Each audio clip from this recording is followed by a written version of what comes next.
Good morning, and welcome to Confessions of a Camp Model. Today, I wanted to start with talking about this industry and positives and negatives. As I know, right about now, there are a ton of girls who are like, do I want to do this? Oh, hell yeah, I want to do this because I saw Sophie Rain made 80 million in 1 year. Okay, boo-boo. Let's break it down realistically. I've been doing this since I was 18 years old. I turned 18 October 2011, and I started this December 2011. So I have officially been doing this, 15 years almost? 14 years? So it's been a long time. And I definitely started out in the basic trenches where most girls are gonna go, campsites, things like that. Even things like OF at this point, people make requests. You go on, and whether it's through DMs or it's through a live, we're getting requests. And a lot of people think, oh, I'm just gonna be telling guys how to. No, it's not that simple. There's a lot of weirdos out there. And don't get me wrong, that's how I found my people.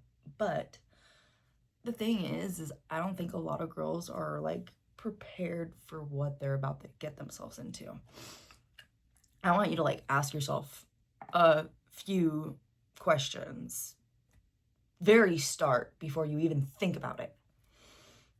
Am I very of a sexual person? Are you? Like, are you somebody who all day long is thinking about that, or is very often thinking about that? Just has that momentum, that drive? Do you have a very high drive in that sense? Because that is key. That is like number one key for being in this industry. You need to have a high drive.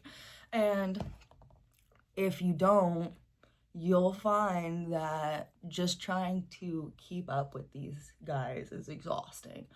Thankfully, I have always been a very high drive, a very just hyper type person in that sense. And so for me, it was easy because when I was back in the day, I could play all day and I would have no issues, and I would want more, and I'd be, oh my God, that took no time at all, and that guy didn't get me there, so I'm gonna keep going, and I hope maybe the next person does. Yeah, okay, like, definitely. But that's on, like, the vanilla side of things. You're also gonna have a lot of people just make demands of you, treat you like you're not even human.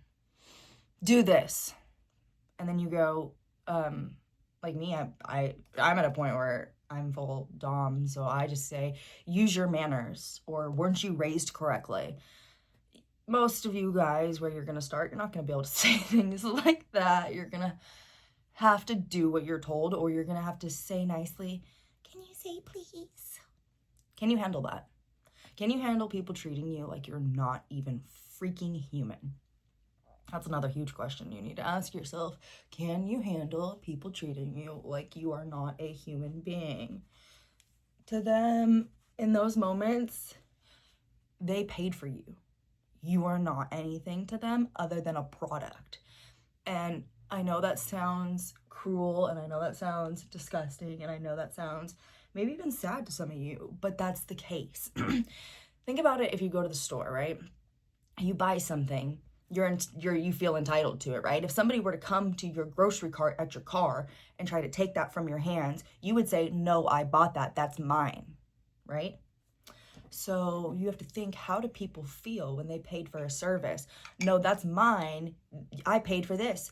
In their mind, they could be thinking they paid to call you a dirty SLU and all these names and terrible things. And in your mind, you had no idea that's what his intention was. You don't know. You could have some really great customers at first, make you feel like, oh, this is so much fun. Oh, this is awesome. I love doing this. It's so easy. I make such easy money. Trust me, honey, it's easy sometimes. And then you get a day where you get a guy who's on one. His wife probably won't do what he wants. He's pissed off at work and everything else. And he takes it out on you.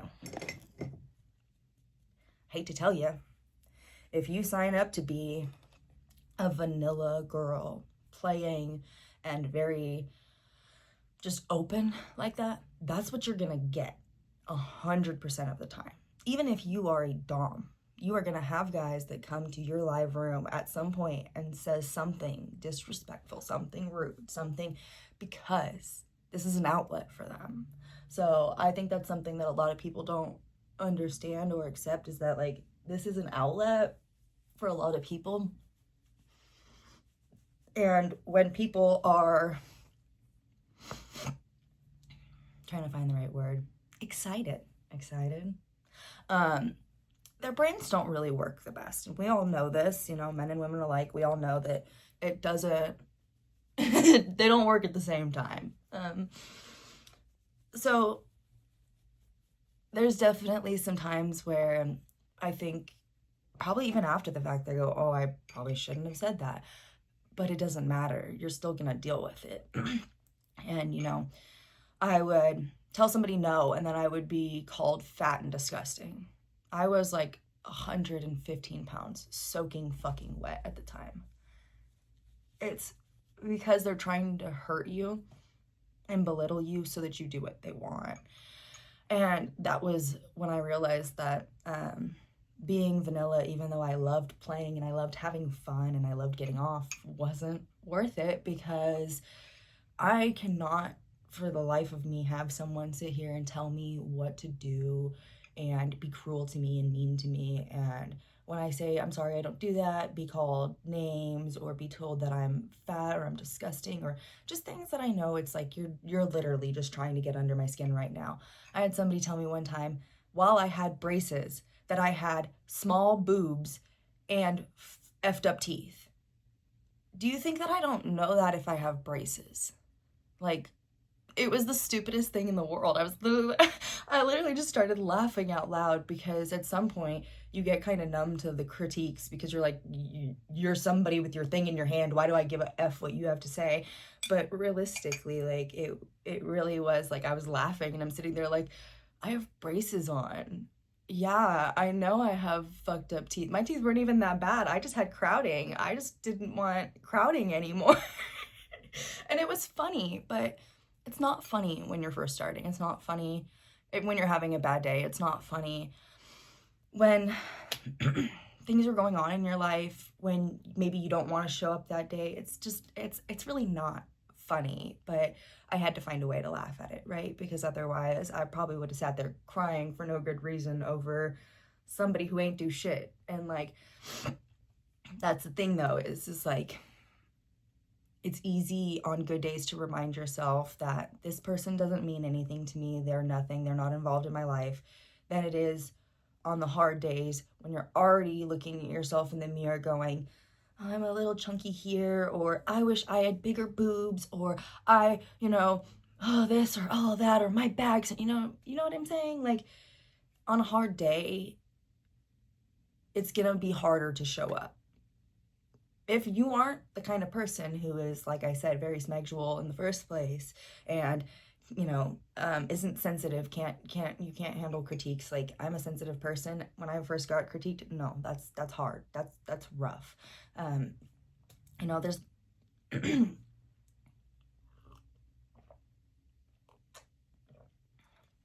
there's definitely a lot of benefits. You can make your own schedule, you can work from home, and everybody says all this, and I go, you have no freaking clue in the slightest how much work that means, depending on what you're doing. I do recorded videos, I do live sessions, I do what's it called, like video calls and phone calls, and all the different types of things. So realistically, even though I say I can make my own schedule, if somebody calls me in the middle of the day and I haven't made much money that day, do you think I'm going to say no to it? Would you? Like, you can never predict when somebody's going to go want to touch, you know? You can never, you know, that doesn't come on a schedule. You may find that, you may find that based on what time of day you're live or most active, you may have more people from another country than you do from America. And that alone can lead to like schedule changes and things like that. There is definitely a lot of freedom in it, but in the same respect, you're also in an industry where you take every opportunity that you can get. So a lot of sites now have features where it's like call while you're offline, so that they can send you a ping like, hey, somebody wants to connect with you, because a lot of the time somebody could want to connect with you and you're offline, and you know, lost money right there. Making a mess. Okay.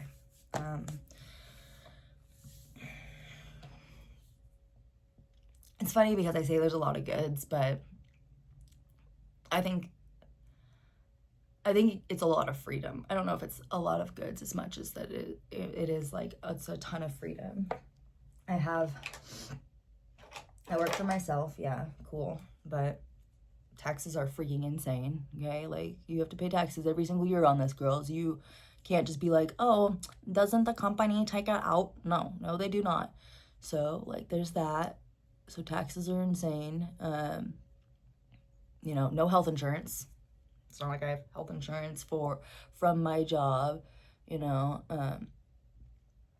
It's like if I want health insurance, I pay for it myself out of pocket. If you looked at health insurance this year, you know that it is stupid fucking expensive. It is not cheap by any means. So as much as I want to say that there's like positives, like I keep listing things and I'm like, oh, that's kind of a negative.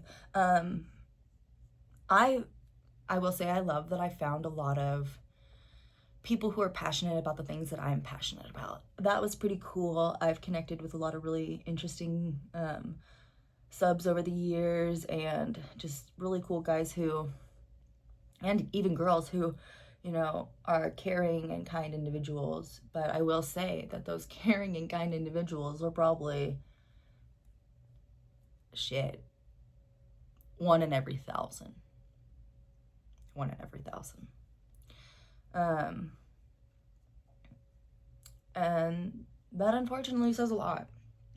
You know, I don't find myself connecting and wanting to have deeper dynamics with a lot of these people. I keep to session, move on, session, move on, session, move on. You know, like, it's not like I can find myself being like, oh, I want to chat with this person. No, not really. If anything, I just like do what I gotta do, try to be professional. You can't really say friendly in this industry, right? Well, maybe on some sides of it, but not on my side.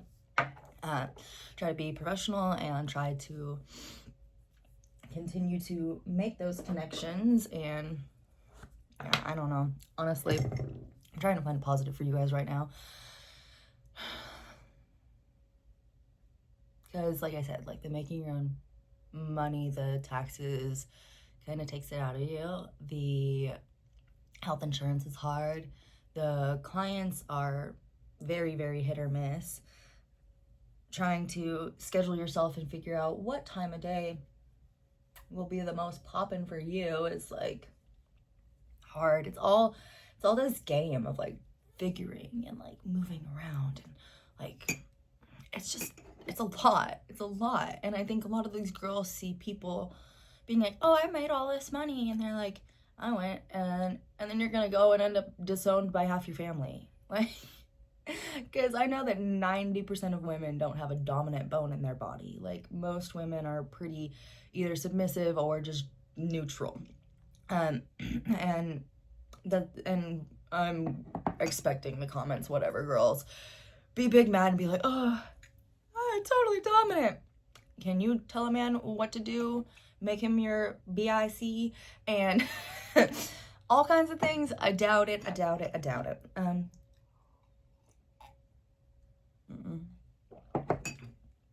Oh, that's the thing. You know, that's the thing is, a lot of you are gonna come and you're gonna do the basic stuff. You're gonna basically make yourself into a corn star. Maybe convince your boyfriend or some guy that you've been getting to come in and join you and help you make some money. And I'm telling you right now, you're not gonna make much. I have consistently gotten myself into the top 10% of OnlyFriends every single month for the last 12 months. And I have not made, like, it's always $600+ and I'm in the top 10%. $600 and I'm in the top 10%. Maybe 1,000 sometimes and I'm in the top 10%. Like, do you hear that? Like, doesn't that sound insane? To, like, put your friendships, your family relationships, the chance to have a normal job on the line so that you can make maybe $600 to $1,000. I don't know. I know I have multiple sites. I know that's not the only place I'm making money. I know that's not the only place other girls are making money. I know that OnlyFriends has died down a lot and that there's a lot of, like, other sites, right? Like, there's a lot of sites now that do the same exact stuff. But even with that, like, it's just, even if you have 2 more sites that do that, like, is it worth it considering that you still have to pay taxes on that money and your emotional well-being, your mental well-being, and then the risk of everything else that comes with it? Like, I just want you to think about, is it worth it? Here I said I was going to give you positives and negatives, but I feel like I just gave you, like, the realistic shit of, this industry's been glamorized to make it look like you're going to come in, you're going to make money, and you're going to feel awesome. Even if you do make money, there's going to be days where you don't feel awesome, where people make you feel like shit because they feel like stuff. And honestly, I don't think it's worth it. I don't think a lot of people have this in them. Like, there's been times where I don't have this in me and where I don't show up as much as I want because I'm just not mentally there. That's okay. But imagine if you're struggling with more internally. Like, don't put yourself in a position where you're going to end up hating yourself, hating your life, having regret over doing this, maybe losing people you love because their opinions of you lowered.